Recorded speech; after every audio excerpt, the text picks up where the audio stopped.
Assalamualaikum warahmatullahi wabarakatuh. Hamdan wa syukran lillah, salatan wa salaman ala rasulillah, la hawla wa la quwwata illa billah, amma ba'd. Anak-anakku sekalian, siswa-siswi kelas 6 SDT At-Taqwa 02 yang saya banggakan, yang saya sayangi. Syukur Alhamdulillah, pada kali ini kita bertemu kembali dalam pembelajaran bahasa Arab. Apa kabar kalian semua? Mudah-mudahan kalian berada dalam keadaan sehat walafiat, tidak kurang suatu apapun, dan senantiasa diberikan kemudahan oleh Allah Subhanahu wa Ta'ala untuk belajar. Nah, anak-anakku sekalian,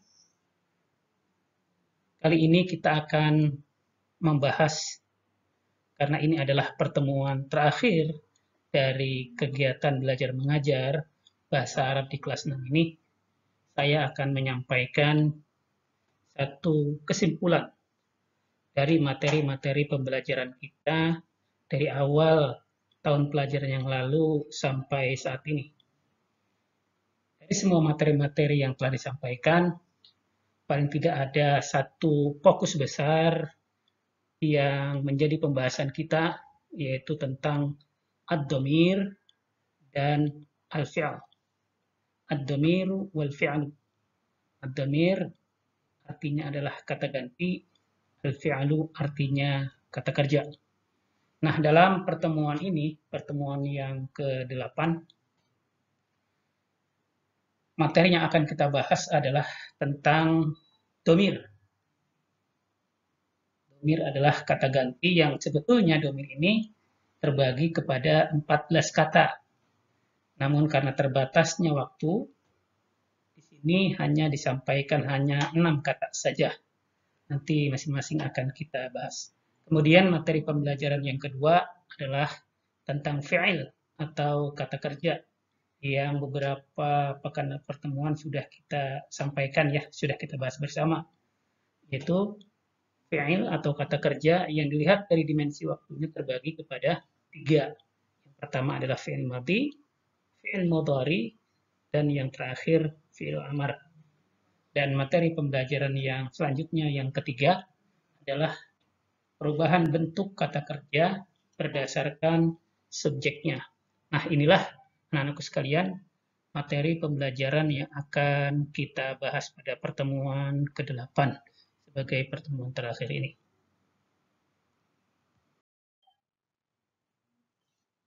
Baik, anak-anakku sekalian, kita masuk ke dalam slide yang kedua. Yang kita bahas pada slide yang pertama ini adalah tentang ad-dhamir. Sebetulnya ini sudah disampaikan pada beberapa pertemuan sebelumnya tentang ad-dhamir. Ad-dhamir adalah kata ganti. Anak-anakku sekalian, dhamir ini dalam bahasa Arab terbagi kepada 14 kata. Namun, kita dalam pembelajaran bahasa Arab di kelas 6 ini hanya disampaikan, dibahas dan dijelaskan hanya 6 kata saja. Yaitu yang pertama huwa, yang artinya dia seorang laki-laki. Jadi kata huwa yang berarti dia seorang laki-laki ini adalah kata ganti dari orang yang mempunyai jenis kelamin laki-laki. Ya, misalnya kita punya teman si Ahmad, si Ali, si Hasan, ya masing-masing orang itu, jika kita ingin mengganti kata Ahmad, kata Hasan, kata Ali itu, kita cukup dengan menggunakan kata huwa atau dia. Nah, huwa ini dikhususkan hanya untuk satu orang laki-laki. Kemudian yang kedua, dhamir yang kedua adalah hiya. Hiya ini artinya adalah dia. Tapi hiya ini dikhususkan hanya untuk satu orang yang berjenis kelamin perempuan. Misalnya Fatimah atau husna atau zakiyah. Nah, jika kita ingin menggantikan kata Fatimah dalam pembuatan satu kalimat, kita dalam bahasa Arab bisa menggunakan kata hiya.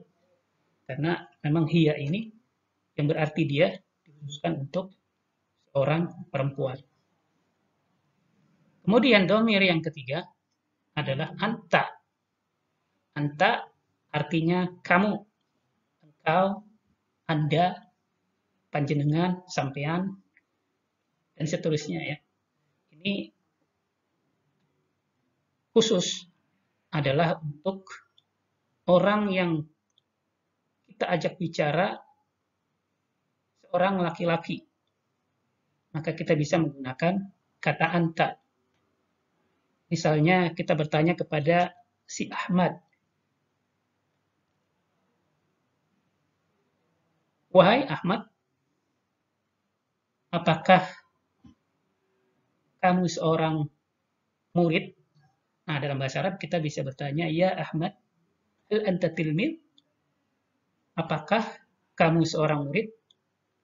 Nah, jika memang si Ahmad ini seorang murid, maka tentu dia akan menjawab, na'am, ana tilmid. Ya, betul, saya seorang murid. Nah, anta ini artinya kamu yang dikhususkan untuk satu orang laki-laki. Kemudian, domir yang keempat adalah anti, yang berarti sama juga, kamu, tetapi ini dikhususkan untuk satu orang perempuan. Nah, jika orang perempuan itu berjenis kelamin perempuan, ya, misalnya namanya Fatimah, kita bertanya, ya Fatimah, hal anti tilmidah? Apakah kamu seorang murid? Kalau si Fatimah ini memang betul seorang murid, tentu ia akan menjawab, nah, ana tilmidah. Betul, saya seorang murid perempuan tentunya ya. Jadi kalau anta tadi untuk laki-laki, nanti untuk perempuan. Nah, kemudian dhamir yang kelima, ana. Ana ini artinya saya, ya. Artinya saya. Nah, untuk khusus ana ini bisa digunakan oleh laki-laki maupun perempuan, ya. Untuk semua orang bisa. Baik itu orang kecil, orang tua, orang dewasa, anak-anak dan seterusnya. Baik laki-laki maupun perempuan. Tidak ada perbedaan di sini. Jika dia perempuan atau jika dia laki-laki, ya, ketika dia ingin menyampaikan saya seorang laki-laki berbahasa Arab, dia bisa mengatakan ana tilmid atau ana tilmidah jika dia perempuan. Nah, seperti itu ya. Jadi tidak ada perbedaan baik laki-laki maupun perempuan untuk dhamir ana ini. Kemudian yang keenam, nahnu yang berarti kami atau kita. Nah, untuk nahnu ini juga sama, bisa digunakan untuk laki-laki maupun untuk perempuan. Ya. Baik laki-laki maupun perempuan. Kalau anak ini tadi laki-laki maupun perempuan, saya itu seorang diri, maka kalau nahnu ini adalah kami atau kita. Pengertian kami atau kita ini kan lebih dari dua orang, ya, bisa tiga, bisa empat, lima dan seterusnya. Banyak orang menggunakan nahnu. Jadi saya ulang, untuk huwa artinya adalah dia, dikhususkan untuk satu orang laki-laki. Kemudian hiya yang berarti dia juga, ya, tapi untuk perempuan. Kemudian anta, kamu, dikhususkan untuk seorang laki-laki. Kemudian anti, kamu, dikhususkan untuk satu orang perempuan. Kemudian yang kelima ana, yang berarti saya, bisa digunakan untuk laki-laki maupun perempuan. Dan yang terakhir adalah nahnu, yang berarti kami. Ini bisa laki-laki, bisa perempuan.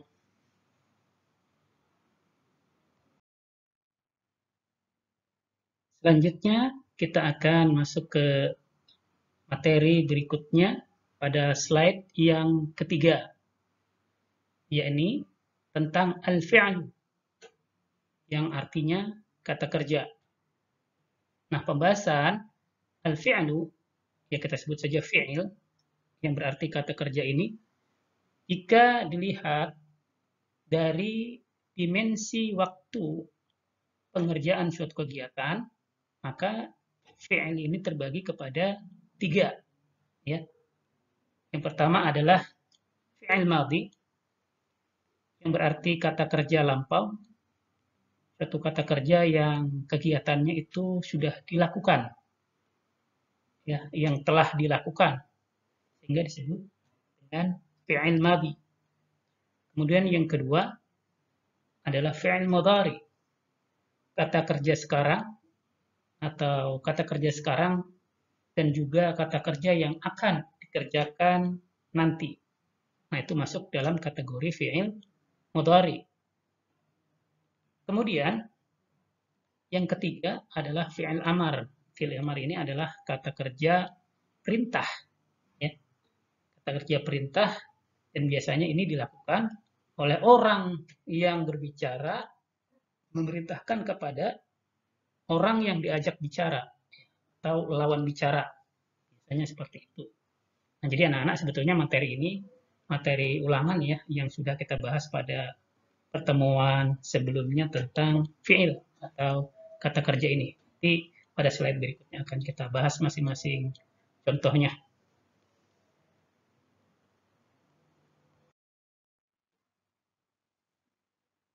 Anak-anakku sekalian yang berbahagia, selanjutnya kita akan membahas materi tentang perubahan bentuk kata kerja atau fi'il berdasarkan kata ganti atau domir yang berkedudukan sebagai subjek. Dalam bahasa Arab itu, kata kerja atau fi'il itu bisa berubah bentuknya tergantung kepada subjeknya. Ya, nanti ada penambahan 1-2 huruf berdasarkan subjeknya. Ya, di mana subjek ini kita menggunakan damir atau kata ganti. Baik, di slide yang ketiga, maaf, yang keempat ini, ya, di sini ada tabel yang dapat kita lihat. Tabel ini terdiri dari beberapa kolom ya. Ada 5 kolom. Ya, kolom pertama itu adalah penomoran.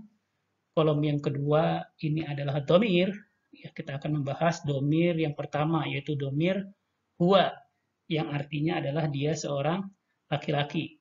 Nah, kemudian nanti bagaimana bentuk fi'il berdasarkan domir tadi. Jika dia masuk ke dalam fi'il madhi, nah nanti bentuk contohnya seperti apa, kemudian juga nanti untuk fi'il mudhari seperti apa, dan apakah ada contoh dalam bentuk fi'il amarnya. Kita lihat di sini tabel ya, di nomor yang pertama dengan domir huwa yang artinya dia seorang laki-laki. Nah, bentuk fi'il madinya di sini kita ambil 3 kata ya sebagai landasan contoh pemahaman kita. Biar kita memahami, saya ambil 3 kata yang berbeda yang keseharian kita lakukan baik di rumah maupun di sekolah. Ya.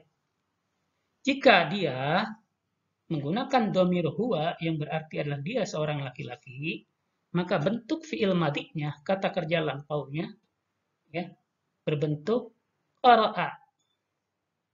Qara'a ini artinya, kalau kita artikan ke dalam bahasa Indonesia itu, ia seorang laki-laki telah membaca. Lagi, qara'a artinya ini adalah ia seorang laki-laki telah membaca. Kemudian contoh yang kedua, jalasa. Artinya, ia seorang laki-laki telah duduk. Ia seorang laki-laki telah duduk. Kemudian contoh yang ketiga, kataba. Artinya, dia seorang laki-laki telah menulis. Nah, dapat kita lihat di sini, anak-anak sekalian, ya. Jadi pengertian dari fi'il madhi, karena kita pahami bersama bahwa fi'il madhi ini adalah kata kerja lampau, maka dalam pengertian pun kita tambahkan kata telah atau sudah. Ia telah membaca, ia telah duduk, ia telah menulis. Nah, bentuknya seperti pada kolom yang ketiga, barisan al-madhi, kata kerja lampau. Kita bisa lihat di sini ada qara'a, jalasa, dan contoh yang ketiga kataba. Seperti itu ya.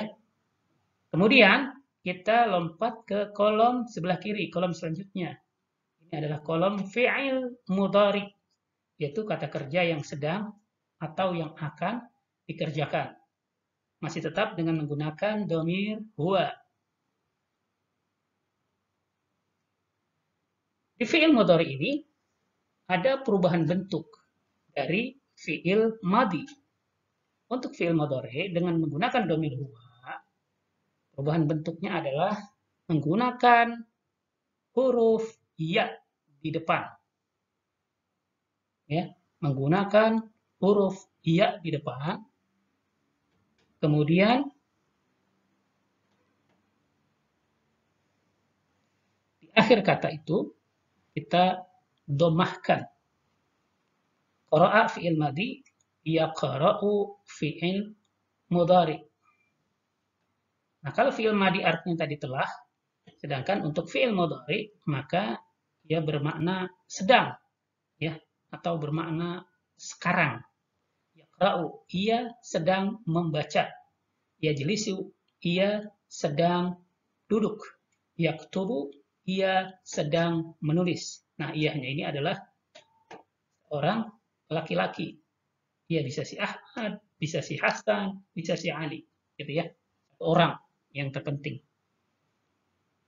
Lagi, jika fi'il madi, qara'a artinya telah membaca, lompat ke fi'il mudhari, yaqra'u artinya ia sedang membaca. Jalasa, ia telah duduk. Yajlisu, ia sedang duduk. Kataba, ia telah menulis. Yaktubu, ia sedang menulis. Itu ya perbedaannya, perbedaan dimensi waktu. Jika fi'il madi adalah sudah dikerjakan, sedangkan mudhari ini sedang dikerjakan. Tentu saja dengan perubahan bentuk kata. Qara'a, yaqra'u. Jalasa, yajlisu. Kataba, yaktubu. Ingat, untuk fi'il mudhari pada dhamir huwa ini kita menambahkan huruf ya fathah di depan fi'ilnya. Baik, insya Allah bisa dipahami ya anak-anak. Selanjutnya kita akan masuk ke nomor yang kedua. Nomor yang kedua ini pembahasan kita adalah tentang domir hiya, yang artinya dia seorang perempuan. Kita akan lihat bagaimana perubahan fi'il atau kata kerja, baik itu fi'il madinya, mudhari'nya, atau amarnya, ya, berdasarkan domir hiya. Nah, anakku sekalian, untuk domir hiya yang berarti dia seorang perempuan, kita masih menggunakan contoh yang sama ya. Nah, di fi'il madinya ini, di kata kerja lampau ini, kita menambahkan tak sukun di akhir kata kerjanya atau di akhir fi'il madinya. Ia qara'at, artinya ia telah membaca. Ia jalasat, ia seorang perempuan telah duduk. Ia katabat, dia seorang perempuan telah menulis. Perhatikan perbedaannya dengan nomor yang kedua tadi, huwa. Ya, kalau huwa tidak ada tambahan apa-apa. Sedangkan di dhamir hiya, di nomor 2 ini, kita menambahkan tak sukun pada bentuk fi'il madinya. Ya. Jika ada fi'il dengan tak sukun di akhir fi'il, maka bisa kita pastikan bahwa subjek dari kata kerja itu adalah seorang perempuan. Ya. Qara'at, jalasat, katabat. Qara'at al-Qur'ana. Ia seorang perempuan telah membaca Al-Quran. Jalasat alal kursi. Ia seorang perempuan duduk di atas kursi. Katabat ad-darsa. Dia seorang perempuan telah menulis pelajaran. Ya, jadi untuk bentuk fi'il madi, untuk domir hiya itu kita menambahkan tak sukun di akhir fi'il madinya atau kata kerja lampaunya. Anak sekalian, kita kemudian lompat ke kolom yang kiri, yaitu kata kerja atau fi'il mudhari, kata kerja sedang atau yang akan dikerjakan. Jika pada domir huwa kita menambahkan ya di depan fi'il mudhari'nya, Maka untuk hiya-nya ini kita ganti dengan ta. Kita ganti dengan huruf ta. Ya. Menjadi hiya taqra'u, hiya tajlisu, hiya taktubu. Artinya, hiya seorang perempuan, taqra'u sedang membaca. Hiya tajlisu, dia seorang perempuan sedang duduk. Hiya taktubu, dia seorang perempuan sedang menulis. Gitu ya. Jadi kalau huwa di depannya menggunakan huruf ya, maka untuk ya di depan fi'il mudhari'nya menggunakan huruf ta. Adapun di fi'il amar atau kolom kata kerja perintah ini tidak ada untuk domir huwa dan hiya ini.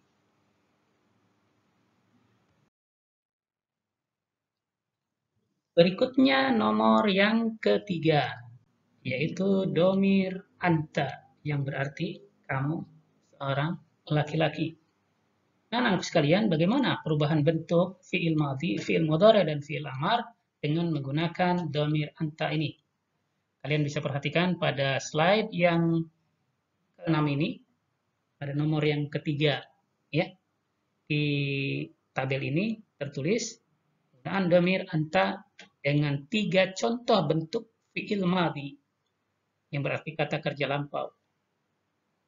Qara'ta, jalasta, katabta. Anta qara'ta, anta jalasta, anta katabta. Nah, di fi'il madhi dengan menggunakan domir anta ini ada perbedaan bentuk dari bentuk fi'il madhi pada domir-domir sebelumnya. Ya. Untuk domir anta ini kita mensukunkan huruf yang ketiga. Mensukunkan huruf yang ketiga di fi'il madhi, kemudian menambahkan tak fathah di akhir fi'il madhinya. Qara'a menjadi qara'ta. Jalasa menjadi jalasta. Kataba menjadi katabta. Artinya, qara'ta, engkau seorang laki-laki telah membaca. Jalasta, engkau seorang laki-laki telah duduk. Katabta, engkau seorang laki-laki telah menulis. Nah, ini ya. Lihat dari contoh-contoh seperti ini, kita akan lebih memahami perubahan bentuk fi'il madhi berdasarkan domirnya. Qara'ta, jalasta, katabta. Rumusnya adalah memberikan sukun pada huruf yang ketiga di fi'il madhi dan menambahkan ta fathah di akhir fi'il madhinya. Qara'a menjadi qara'ta, jalasa menjadi jalasta, kataba menjadi katabta. Ini adalah bentuk dari fi'il madhi berdasarkan domir anta. Kemudian bentuk fi'il mudhari dengan tetap menggunakan domir anta. Ya. Ini ada perubahan bentuk. Kita mencirikan fi'il mudhari ini dengan domir anta. Di awal katanya itu menggunakan ta, ya. Huruf ta. Jika huwa tadi pakai huruf ya, maka dengan anta ini menggunakan huruf ta. Sama dengan hiya tadi ya. Tadi hiya juga menggunakan ta. Anta juga sama dengan ta. Ya. Jadi taqra'u, tajlisu, taktubu. Taqra'u, tajlisu, taktubu. Taqra'u, kamu laki-laki sedang membaca. Tajlisu, kamu seorang laki-laki sedang duduk. Taktubu, kamu seorang laki-laki sedang menulis. Nah, untuk domir anta ini ada bentuk fi'il amarnya. Karena domir anta itu adalah domir mukhatab, ya. Mukhatab itu artinya adalah ada orang yang kita ajak bicara, ya. Ada lawan bicara. Ketika kita bicara kamu kan berarti terdiri dari 2 orang minimal, saya dengan kamu.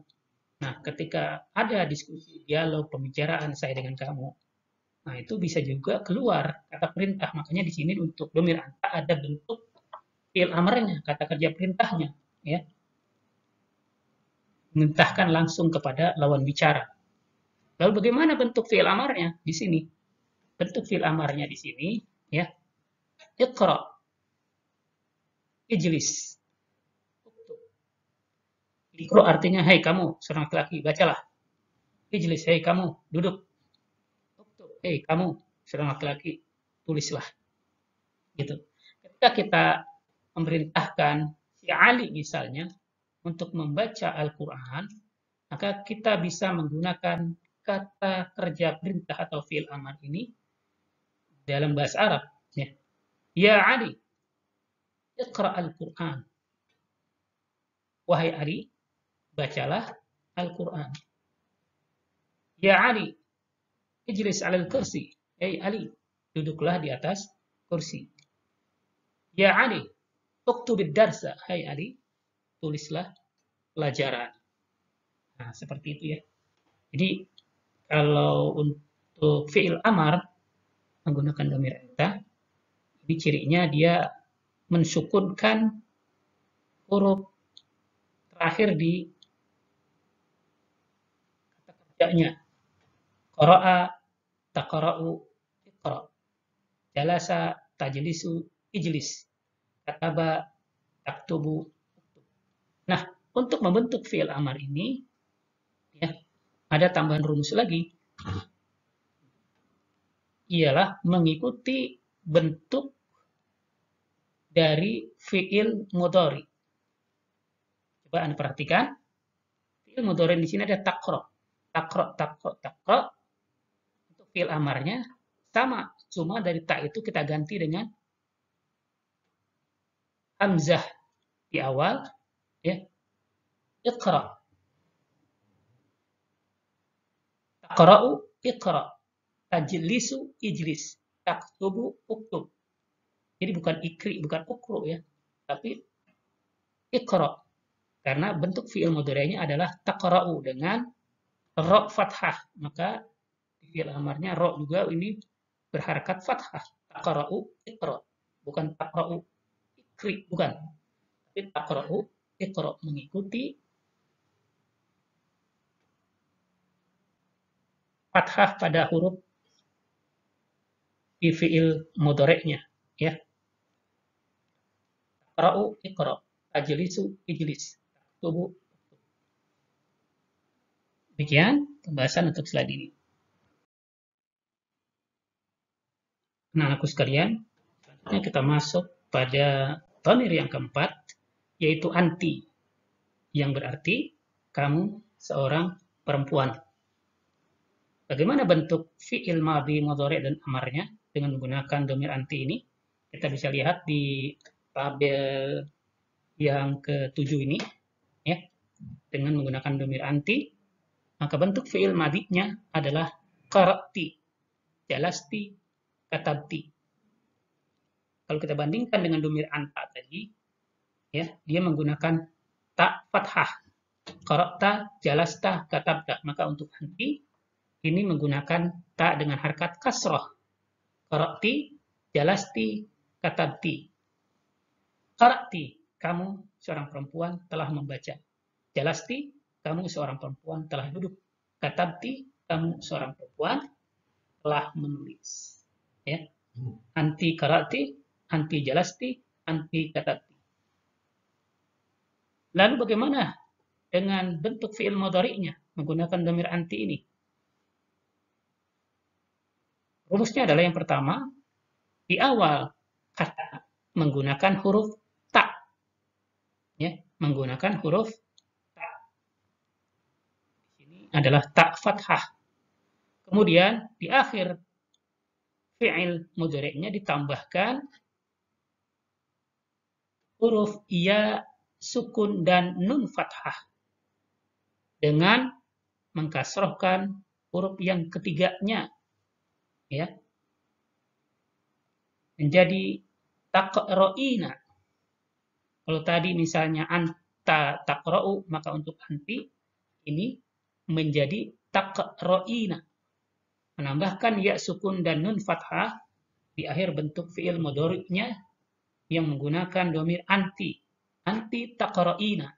Kamu seorang perempuan sedang membaca. Anti tajlisina. Kamu seorang perempuan sedang duduk. Anti taktubina. Kamu seorang perempuan sedang menulis.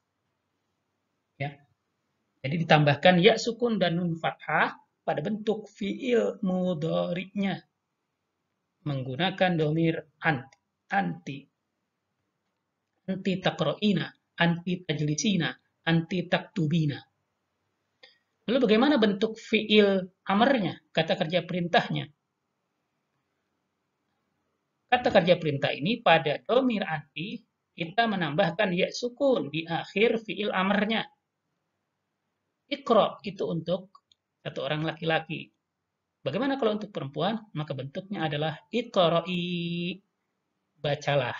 Ijlisi, duduklah. Uktubi, tulislah. Nah, jika seorang memerintahkan kepada satu orang perempuan untuk menulis, maka seorang itu bisa memerintahkan dengan iqra'i, ya, bacalah, hai. Ijlisi, duduklah, hai. Uktubi, tulislah. Ya. Jadi untuk perempuan dalam kata kerja perintah atau fi'il amarnya ini menambahkan ya sukun di akhir fi'il amarnya atau kata kerja perintahnya.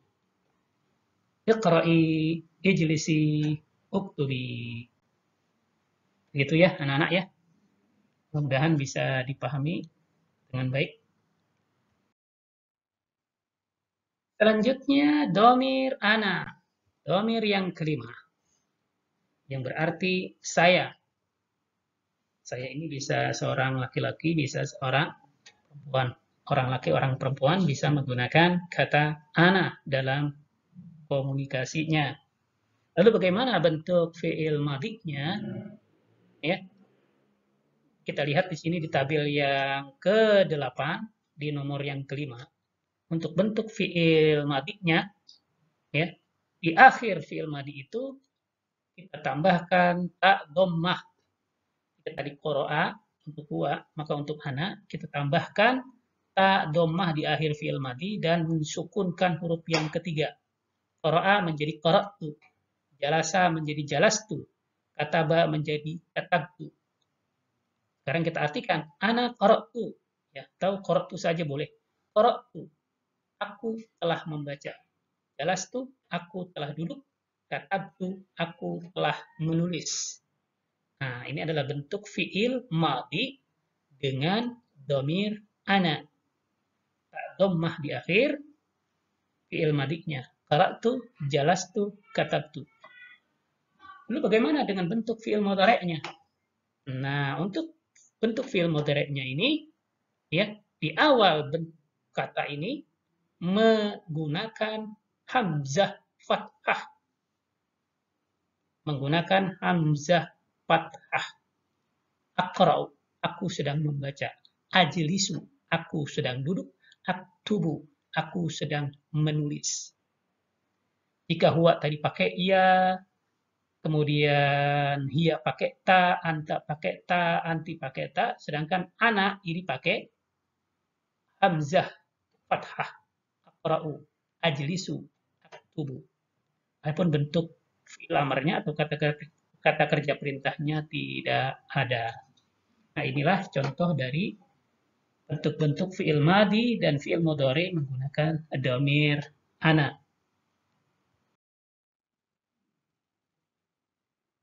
Kemudian yang terakhir, domir yang terakhir yang disampaikan dalam pertemuan kali ini, domir yang ke-6, yaitu nahnu, yang berarti kami atau kita. Ini bisa digunakan untuk semua orang laki-laki maupun perempuan. Lalu bagaimana bentuk fi'il madhi dan fi'il mudhari'nya? Bisa kita perhatikan di tabel yang ke-9 berikut ini. Ya. Bentuk fi'il madhinya adalah menggunakan nun fathah diiringi dengan alif sukun. Qara'na, jalasna, katabna. Nah, jika ada kata seperti ini, maka kita bisa memahami bahwa subjek dari kata ini adalah nahnu. kami atau kita. Ya, qara'na, kami telah membaca. Jalasna, kami telah duduk. Katabana, kami telah menulis. Kemudian bagaimana bentuk fi'il mudhari'nya? Fi'il mudhari'nya di awal menggunakan huruf nun. Di sini berharakat fathah. Ya, qara'na menjadi naqra'u. Jalasna, fi'il mudhari'nya menjadi najlisu. Katabana, fi'il mudhari'nya menjadi naktubu. Naqra'u artinya kami sedang membaca. Najlisu, kami sedang duduk. Naktubu, kami sedang menulis. Ya. Nah, itu masing-masing dari perbedaan bentuk fi'il madhi, mudhari, dan amar berdasarkan domir yang kita pakai. Masing-masing punya ciri khas tersendiri, punya perbedaan. Oleh karena itu, anak-anakku, untuk lebih lengkapnya akan kita saksikan pada tabel setelah ini. Nah, anak-anakku sekalian, berikut ini adalah tabel secara keseluruhan dari penjelasan-penjelasan kita pada slide-slide sebelumnya yang saya rangkum menjadi satu. Mudah-mudahan kelihatan jelas ya. Tabel sebelah kanan ini adalah penomoran, kemudian kolom yang pertama ini adalah penomoran, kemudian kolom yang kedua ini adalah domir, kata ganti yang berjumlah 6 dari 14. Ya. Jadi hanya 6 yang diberikan. Ini disampaikan, ini dijelaskan karena keterbatasan waktu. Kemudian perbedaan-perbedaan bentuk fi'il atau kata kerja berdasarkan dimensi waktu pengerjaannya. Ya. Bagaimana kita lihat di sini ada bentuk fi'il madhi, fi'il mudhari, dan fi'il amar. Fi'il madhi adalah kata kerja lampau, fi'il mudhari adalah kata kerja sedang dan yang akan dikerjakan, dan fi'il amar adalah kata kerja perintah. Nah, di tabel-tabel di kolom di bawahnya ini bisa kita lihat ya, perbedaan-perbedaan bentuk kata masing-masing fi'il berdasarkan domir yang ada. Mudah-mudahan bisa kalian pahami dengan baik. Dan tabel ini sebetulnya sudah diberikan pada awal-awal pembelajaran dulu. Ya, fotokopinya sudah dibagikan. Materi pelajaran terakhir ini sebagai pengingat pembelajaran kita. Bahasa Arab di kelas 6 secara umum dan garis besar hanya mempelajari keseluruhan ini domir, bentuk fi'il madhi, mudhari, dan amar. Itu saja.